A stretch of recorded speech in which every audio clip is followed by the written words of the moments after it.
Hi friends, welcome to my channel. നമ്മളിന്ന് നമ്മുടെ വണ്ടി പൂജിക്കാൻ പോവാണ്. വണ്ടി എടുത്ത് ഒരു പിറ്റേ ദിവസമാണ് നമ്മൾ പൂജിക്കാൻ കൊണ്ടുപോകണേ.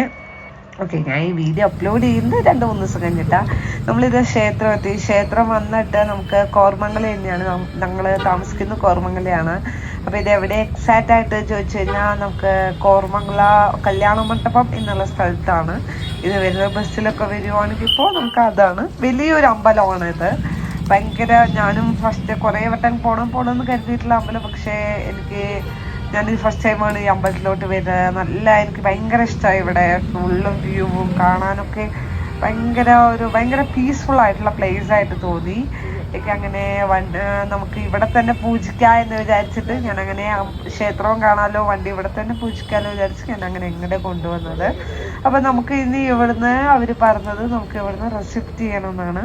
നമുക്കത് ചെയ്യാൻ വേണ്ടിയിട്ടാണ് പോകുന്നത്. ഇത് ഫ്രണ്ട് വ്യൂ ആണ് ക്ഷേത്രത്തിൻ്റെ. നമുക്ക് ഉള്ളിൽ കയറി കഴിഞ്ഞോണ്ട് ഇങ്ങനെ കാണും കേട്ടോ. ഓക്കെ, അങ്ങനെ ഇപ്പം നമുക്കിനി ബില്ല് ചെയ്യാൻ പോകാം. ഓക്കെ, അങ്ങനെ ബില്ല് ചെയ്തു. നമുക്ക് 75 റുപ്പീസ്, 2 വീലർ ആയതുകൊണ്ട് 75 ആണ് നമുക്ക് വന്നത്. ഓക്കെ, അങ്ങനെ ഇത് എവിടെയൊക്കെ നമ്മൾ നിന്ന് അവർ പറഞ്ഞു അപ്പുറത്തേക്ക് കുറച്ച് പോകണം. വലിയ ക്ഷേത്രമാണ്, ഞാൻ ആദ്യം പറഞ്ഞ പോലെ തന്നെ. അപ്പം നമുക്ക് പിന്നാമ്പുറത്തേക്ക് പോകണം, അവിടെയാണ് പൂജ എന്നാ പറഞ്ഞത്.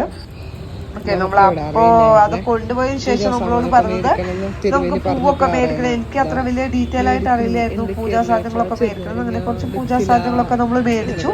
അങ്ങനെ നമ്മൾ പൂജയ്ക്കായിട്ട് അത് നമ്മുടെ തിരുവേദിയുടെ കയ്യിൽ കൊണ്ടുകൊടുത്തു. അപ്പൊ അങ്ങനെ പൂജ തുടങ്ങി കേട്ടോ. ഓക്കെ, എന്താ ഏറ്റവും സന്തോഷം പറഞ്ഞാൽ ഞങ്ങൾ കയറിയിട്ട് ആകെ 2 months ആയിട്ടുള്ളൂ ജോബിന് കയറിയിട്ട്. അപ്പോഴേക്കും ഇങ്ങനെ ഒരു ദൈവം അനുഗ്രഹിച്ചു തന്നതിൽ ദൈവത്തോട് നന്ദി പറയണു. ഇതേപോലെ ഇനിയും ദൈവത്തിൻ്റെ ഇത് ഉണ്ടാവട്ടെ, എല്ലാവരുടെയും സപ്പോർട്ടും എല്ലാം ഉണ്ടാവട്ടെ, പ്രാർത്ഥനകളൊക്കെ ഉണ്ടാവട്ടെ എന്നുള്ളത് ആഗ്രഹിക്കണം. പിന്നെ അങ്ങനെ പൂജിച്ചുകൊണ്ടിരിക്കുകയാണ് തിരുമേനി. ഓക്കെ, അപ്പോൾ നല്ല ഭംഗിയായിട്ട് എല്ലാം കഴിഞ്ഞു. അതിലെനിക്ക് ഭയങ്കര സന്തോഷം തോന്നി. ഭംഗിയായിട്ട് അങ്ങനെ എല്ലാം കഴിഞ്ഞതിന് എൻ്റെ പേരിൽ തന്നെയാണ്, എൻ്റെ ലൈഫിലൊരു ഫസ്റ്റ് ടൈമാണ് എൻ്റെ പേരിലൊരു മുതലുള്ളത് എന്നുള്ളത് പറയുമ്പോൾ. അപ്പൊ അങ്ങനെ പൂജ നടന്നുകൊണ്ടിരിക്കുകയാണ്. അങ്ങനെ പൂജയൊക്കെ നല്ല ഭംഗിയായിട്ട് കഴിഞ്ഞു കേട്ടോ. എന്തോ ദൈവത്തിന്റെ അനുഗ്രഹം കാരണം. പിന്നെ ഇവിടുത്തെ പ്രധാന മൂർത്തി എന്ന് പറയുന്നത് വിഘ്നേശ്വരൻ തന്നെയാണ് നമ്മുടെ. അപ്പൊ അത് തന്നെയാണ് നമുക്ക് എന്തിനും നമ്മുടെ ശുഭകാര്യത്തിന് വിഘ്നേശ്വരനാണല്ലോ അല്ലേ പറഞ്ഞപ്പോ ഏട്ടനെ കണ്ടത് വിഘ്നേശ്വരന്റെ കാര്യം പറഞ്ഞപ്പോൾ. അങ്ങനെ പൂജയൊക്കെ ഭംഗിയായിട്ട് കഴിഞ്ഞു കിട്ടി കേട്ടോ, ദൈവത്തിന്റെ അനുഗ്രഹം കൊണ്ട്. അങ്ങനെ ഇതാണ് കേട്ടോ ശരിക്കും നമുക്കിത് വ്യൂ സൈഡ്. അല്ലെങ്കിൽ നമുക്ക് ഇവിടെയൊക്കെ എന്താ സ്പെഷ്യൽ വെച്ചാൽ നമുക്ക് ഫ്രീ പ്രസാദം. ഇപ്പോൾ ഭഗവാന്റെ ഒരു ഇതായിട്ട് നമുക്ക് നാട്ടിലൊക്കെ ഇത്ര രൂപ കൊടുത്താലേ നമുക്ക് ഭഗവാന്റെ ഇതിൽ കിട്ടുള്ളൂ എന്നാണ്. നമുക്ക് ഇവിടെ അങ്ങനെയൊന്നുമില്ല, നമുക്ക് ഒരാൾക്ക് കഴിക്കാനുള്ള ഒരു ഫ്രീ പ്രസാദം നമുക്ക് കിട്ടി. ഓക്കെ, അങ്ങനെ അതൊക്കെ കഴിച്ചിതാ നമ്മൾ പുറത്ത് പോവുകയാണ്, തിരിച്ച് വീട്ടിലോട്ട് തന്നെ പോവുകയാണ്. ഓക്കെ, അങ്ങനെ ഏട്ടൻ വണ്ടി എടുത്തു. എനിക്ക് ഇതിനോട് അത്ര വലിയ ഐഡിയ ഇല്ല കേട്ടോ, ഈ വണ്ടിയൊക്കെ ഓടിക്കാൻ ചെറിയ പേടിയൊക്കെ.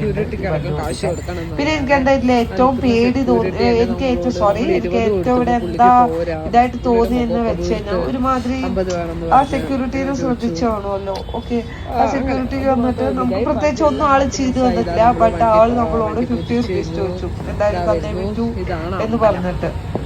ഓക്കെ, എനിക്കത് നമ്മുടെ സന്തോഷത്തിന് വേണ്ടി വെട്ടി കൊടുത്തു. പക്ഷെ അത് പറ്റില്ല, 50 കിട്ടിയാലേ വിട്ടു പറഞ്ഞിട്ട് ആളെ എന്തൊക്കെയോ ഒരുമാതിരി സംസാരിച്ചിട്ട് അത് മാത്രം ഇത്തിരി മോശമായിട്ട് തോന്നി. വേറൊന്നുമില്ല, വേറെ അല്ല, അതും കൊണ്ട് ഹാപ്പിയാണ്. ഓക്കെ, പിന്നെ ഏട്ടനും ഹാപ്പിനെസ് ഉണ്ട്, ഏട്ടനും നല്ല സന്തോഷത്തിലാണ്. ഓക്കെ, ഭയങ്കര ഹാപ്പി ആയിട്ട് തോന്നി. പിന്നെന്താ ഏട്ടൻ ഞങ്ങൾക്ക് അതെനിക്ക് വോയിസ് എന്തോ അതിന് ചെറിയ ക്ലിയർ ഇല്ല, അതുകൊണ്ടാണ് നിങ്ങൾക്ക് ആ വോയിസ് കേൾക്കാത്തത്. അപ്പൊ എല്ലാം ഭംഗിയായിട്ട് കഴിഞ്ഞു. സപ്പോർട്ട് ദൈവത്തിന്റെ ഉണ്ടാവട്ടെ, എല്ലാ അനുഗ്രഹങ്ങളും അല്ലെ നിങ്ങളുടെ സപ്പോർട്ട് എനിക്ക് ഉണ്ടാവണം. ഇതെനിക്ക് വീഡിയോ എത്രത്തോളം ഓക്കെ ആണെന്ന് എനിക്കറിയില്ല, എന്നാലും നിങ്ങൾക്ക് സപ്പോർട്ട് ചെയ്യണം. ഓക്കെ, വേറെ പ്രത്യേകിച്ച് വിശേഷങ്ങളൊന്നുമില്ല. എന്നാൽ ശരി, ബൈ. നമുക്ക് ഇനി വേറൊരു വീഡിയോയിൽ കാണുന്നവരെ bye. Thank you for watching.